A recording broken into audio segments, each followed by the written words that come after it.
What's going on, guys? Welcome back to BlackTideTV and a brand new Titanfall 2 video. I know we don't do Titanfall 2 too often. It's pretty exciting. Yesterday we covered the VPR or the VEPR, whichever you prefer, in Call of Duty Infinite Warfare. That's a brand new weapon, sort of modeled after the MP5, but it's a twin barrel SMG in Call of Duty Infinite Warfare. Was added for free, a free DLC weapon that you can use with the Season Pass, or you can go ahead and unlock it with challenges if you don't have the Season Pass. And instantly when I saw the trailer for this weapon, I hadn't used the weapon yet. I think I was working on Advanced Warfare stuff, talking about Call of Duty 2017 the day that it came out. So I was seeing the trailers, I was seeing the news, I was hearing about it, but I didn't get to use it right away. And I got really excited for that weapon. I was super excited for the VPR. It looked really cool. It looked like the Alternator from Titanfall 2, which is one of my favorite weapons in the game, one of a lot of people's favorite weapons in Titanfall 2, as it is such a popular weapon. You see it around all the time. And I just got really excited because the Alternator is such a fun weapon to use, and I thought, well, this is going to be just like the Alternator. I'm so excited. And then I got my hands on the VPR, and I was totally let down. It's similar to the Alternator in one aspect, and that aspect is that it's a twin barrel SMG.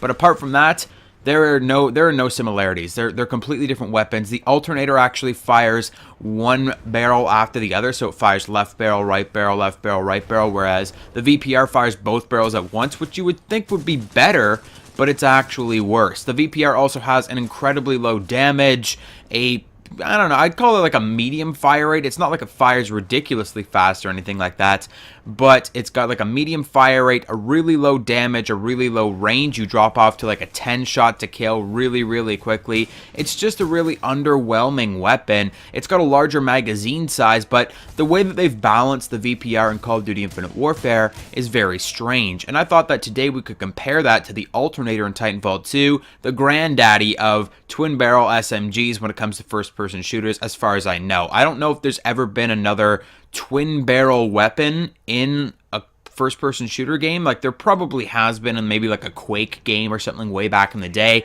But as far as I've experienced, the Alternator was the first twin barrel weapon that I got to use, and I was all over it right away. Even, I think I used it in the beta of, or the pre-alpha tech test of the Titanfall 2, and I was just instantly in love with this SMG. It's such a niche SMG, and once you learn how to use it, it can just be the best gun in the entire game.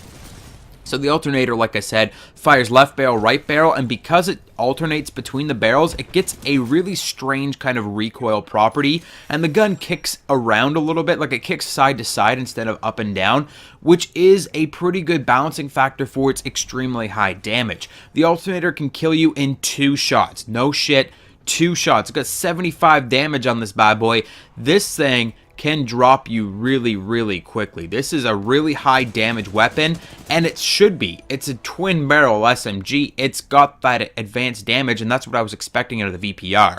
A lot of people were saying that, oh, the VPR can't have a higher damage because it would kill people too quickly because it's a twin barrel and it's firing 2 bullets at once. Well, that's not exactly true, because you could balance it in other ways and still have a perfectly fine weapon to use in Call of Duty Infinite Warfare, just like the Alternator. Really high damage, but it's balanced in other ways, such as a very small magazine size of 20 shots. So basically, you have to reload after every 1 or 2 kills. It's got a fairly slow fire rate, which you have to deal with, on top of the pretty high recoil, the really high kick with this weapon, and the strange recoil pattern. It's also got a shorter range, but the range itself isn't too much of a problem, as you will always want to be using this weapon at closer ranges anyways, as the kick is kind of out of control, and if you get beyond medium range, you're going to have a lot of issue trying to use the Alternator. But the weapon itself is really sound. It's a really balanced weapon. It seems overpowered when you're using it, but in the grand scheme of things, in Titanfall 2, a lot of weapons are very powerful, and this weapon is